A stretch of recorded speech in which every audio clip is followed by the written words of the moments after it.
Assalamualaikum warahmatullahi wabarakatuh. Channel Deddy Sapa Teman. Beberapa jam lagi kita akan menyaksikan pertandingan laga terakhir di partai ketiga fase grup A AFC Asian Cup Under 23 Qatar 2024. Kita jadi lebih lancar ngomongnya. Padahal jujur saja kita sebenarnya bukan analisis bola, bukan pengamat sepak bola, tapi keseringan ngomong cuap-cuap bacot tentang bola akhirnya lancar. Walaupun kadang-kadang ada komentar netizen, "Hei bang, nggak usah ngomong-ngomong tentang bola kalau pengetahuannya masih secuil." Ya kan tahapan belajar.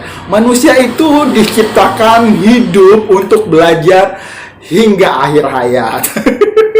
Channel Deddy Sapa Teman, hari ini kita akan sedikit membahas tentang sudut pandang yang berbeda pada pertandingan ketiga di fase grup A, Indonesia melawan Yordania. Oke, kita mulai dari sini.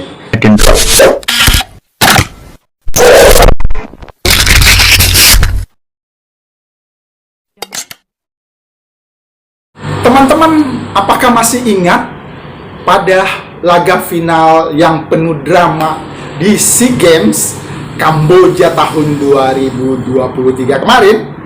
Kan waktu itu mempertemukan timnas Thailand dan Indonesia di babak final dan terjadi huru-hara, terjadi gontok-gontokan pastinya, iya.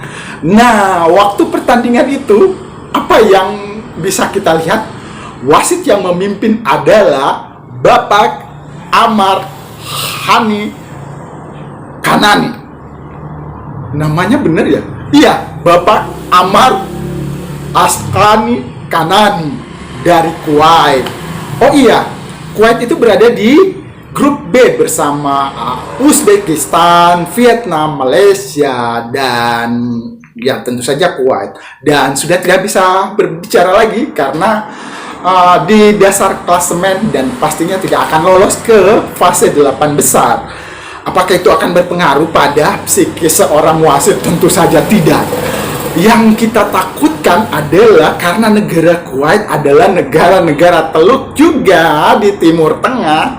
Apakah dia akan memihak? Tentu saja sudah disumpah. Sumpah apa ya? Sumpah wasit tentunya. Melawan Indonesia. Bukannya Indonesia itu negara muslim terbesar di dunia? Bukan. Sudah digeser oleh Pakistan karena Pakistan memiliki populasi penduduk muslim 240, sementara Indonesia yang populasi umat muslimnya sekitar 230 sekian. Jadi kenapa harus itu ya? Mungkin itu salah satu pertimbangan. Dan semoga saja wasit nanti malam yang memimpin pertandingan antara Indonesia dan Yordania, Amar Asqan Kanani, tidak akan memihak. Dan ya pasti tidak memihak. Yang jelas pertandingan akan lebih berhati-hati. Untuk itu Sintayong membutuhkan karakter-karakter yang baru datang, semacam Ivan Jenner.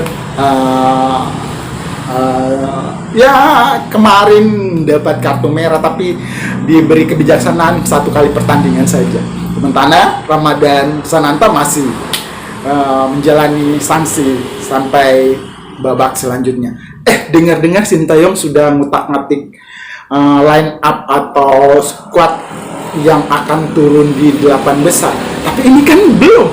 Kita masih akan menghadapi Yordania. Ini sudah fokus ke pertandingan berikutnya. Tapi itu lebih meyakinkan kita bahwa kita pasti menang melawan Yordania nanti malam pada pukul 22.30 waktu Indonesia Barat.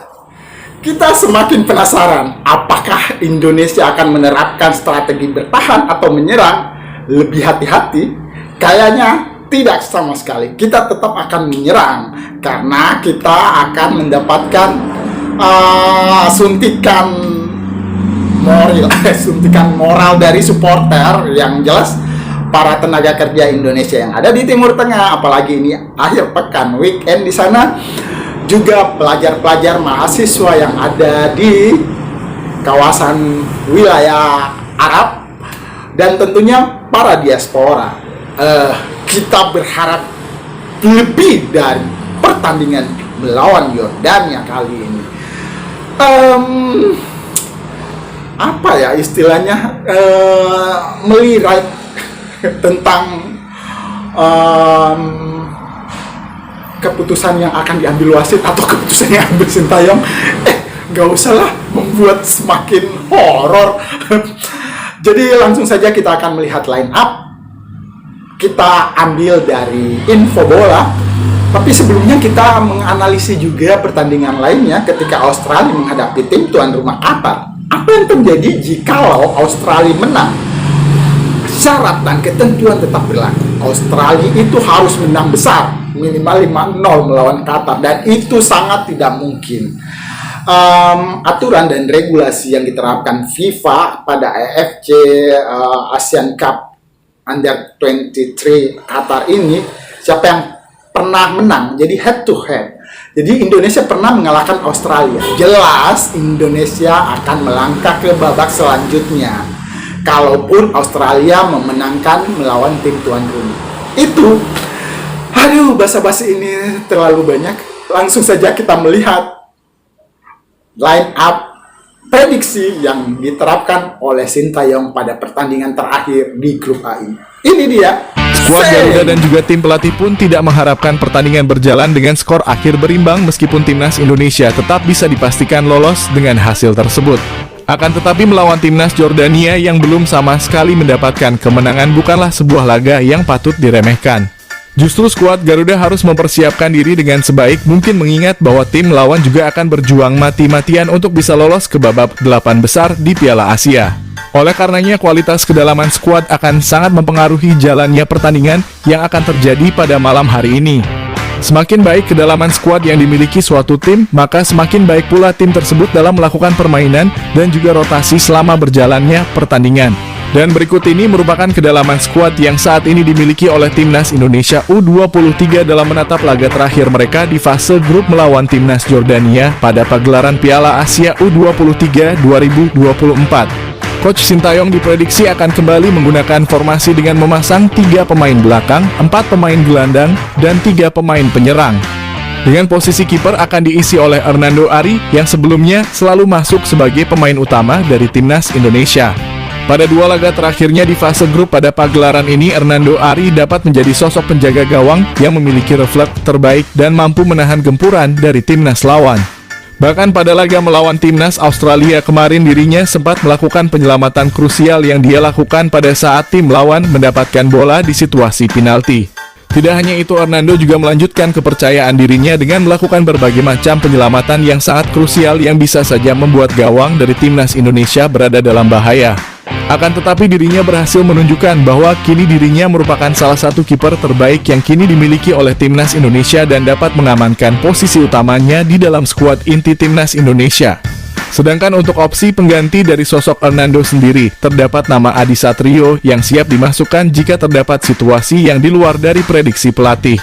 Penjaga gawang asal PSIS Semarang tersebut juga merupakan sosok penjaga gawang tangguh yang juga sempat masuk sebagai pemain utama ketika Hernando mengalami cedera pada laga melawan timnas Vietnam di kualifikasi Piala Dunia.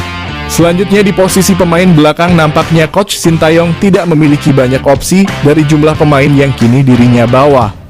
Coach Sintayong kemungkinan besar akan langsung memainkan bek murni terbaik yang dimiliki skuad Garuda, seperti dengan langsung memasang nama Justin Hubner, Rizky Ridho, dan juga Komang Teguh. Ketiga nama pemain tersebut tentu menjadi nama 3 pemain yang paling layak untuk masuk ke dalam susunan pemain utama timnas Indonesia saat berjumpa dengan timnas Jordania pada laga terakhir di fase grup malam ini. Ketiga pemain ini memiliki peran yang saling melengkapi sehingga sudah tentu penjagaan garis pertahanan timnas Indonesia akan berjalan dengan sempurna. Akan tetapi nampaknya untuk opsi pengganti Coach Sintayong hanya menyiapkan nama dari Muhammad Ferrari yang merupakan seorang bek tengah murni yang dibawa oleh Coach Sintayong pada ajang ini. Sehingga dengan minimnya opsi pemain belakang tersebut, Coach Sintayong berkemungkinan besar tidak akan melakukan pergantian pemain pada posisi pertahanan dan akan fokus untuk melakukan rotasi pada sektor penyerangan timnas Indonesia. Sementara itu pada posisi sayap bertahan, Coach Sintayong tentu akan kembali memasang nama-nama pemain yang sebelumnya telah tampil bersama timnas Indonesia senior maupun menjadi langganan dari timnas golongan umur asuhan Coach Sintayong. Pada posisi sayap kanan bertahan, Coach Sintayong berkemungkinan akan memasang nama Bagas Kava sebagai pemain utama yang akan berada di sektor sayap. Setelah sebelumnya telah melakukan eksperimen dengan memasang nama Ilham Rio Fahmi maupun Fajar Faturrahman yang masih belum bisa menunjukkan performa maksimalnya di dalam lapangan. Hadirnya Bagas Kava diharapkan dapat menutupi lubang kelemahan timnas Indonesia yang pada 2 laga di fase grup ini terbilang cukup lemah dan rentan dimasuki oleh timnas lawan. Selanjutnya di posisi sayap kiri bertahan sudah tentu Coach Sintayong akan kembali memasang nama Pratama Arhan sebagai opsi utama yang akan diturunkan oleh Coach Sintayong pada laga ini. Meskipun nampaknya lemparan jauh dari Pratama Arhan telah diantisipasi oleh 2 tim yang sebelumnya bertemu dengan timnas Indonesia. Namun skill individu maupun kerjasama tim yang dia miliki tetap akan bisa menjadi senjata yang berbahaya yang dimiliki oleh skuad Garuda. Apalagi dirinya dapat tampil selama 90 menit jalannya pertandingan sebab posisi dari Nathan John akan diubah sebagai pemain gelandang tengah. Dan untuk opsi pemain pengganti sudah tentu terdapat nama Doni Tri Pamungkas pada sayap kiri pertahanan dan juga Ilham Rio Fahmi pada sayap kanan. Sementara itu untuk 2 opsi pemain gelandang nampaknya Coach Sintayong akan memulai eksperimen terbarunya dengan memasang nama 2 pemain seperti nama Ivar Jenner dan juga Nathan. Ivar Jenner pada laga nanti malam dipastikan akan kembali ke dalam pertandingan setelah sebelumnya absen pada laga kedua dikarenakan hukuman kartu merah. Hadirnya Ivar Jenner pastinya akan memberikan angin segar bagi skema permainan dan juga aliran bola yang akan diperlihatkan di dalam pertandingan. Sementara itu Nathan John berkemungkinan akan kembali dipasang sebagai pemain gelandang untuk melakukan adaptasi dengan posisi barunya dan bekerja sama dengan Ivar Jenner dalam melakukan pengaturan tempo jalannya pertandingan. Nathan John diprediksi akan kembali menempati posisi ini sebab performanya yang sangat gemilang pada 2 laga di fase grup kemarin melawan timnas Qatar dan juga Australia. Dirinya memiliki etos kerja yang sangat tinggi dan dapat menjadi pemain yang bisa bertahanan sekaligus melakukan pembangunan serangan yang menguntungkan bagi timnas Indonesia. Sedangkan untuk opsi pengganti dari 2 nama pemain ini, Coach Sintayong telah menyiapkan nama Raihan Hanan maupun Arhan Fikri yang bisa mengisi pos tengah lapangan pada pertengahan babak kedua. Dan tentunya Coach Sintayong akan memasukkan 2 nama pemain tersebut lebih dulu jika timnas Indonesia membutuhkan gol tambahan untuk mengunci kemenangan atas timnas Jordania. Selanjutnya pada posisi sayap penyerangan Coach Sintayong dipastikan akan kembali memasang nama Witan Sulaiman pada sektor sayap kanan dan nama Marcelino Ferdinand pada sektor sayap kiri. Tentu nama 2 pemain ini tidak pernah absen di dalam susunan daftar pemain timnas Indonesia baik di golongan umur maupun senior. Pelatih asal Korea Selatan tersebut selalu memberikan kepercayaan lebih kepada 2 pemain ini untuk bisa menampilkan performa maksimalnya di dalam lapangan.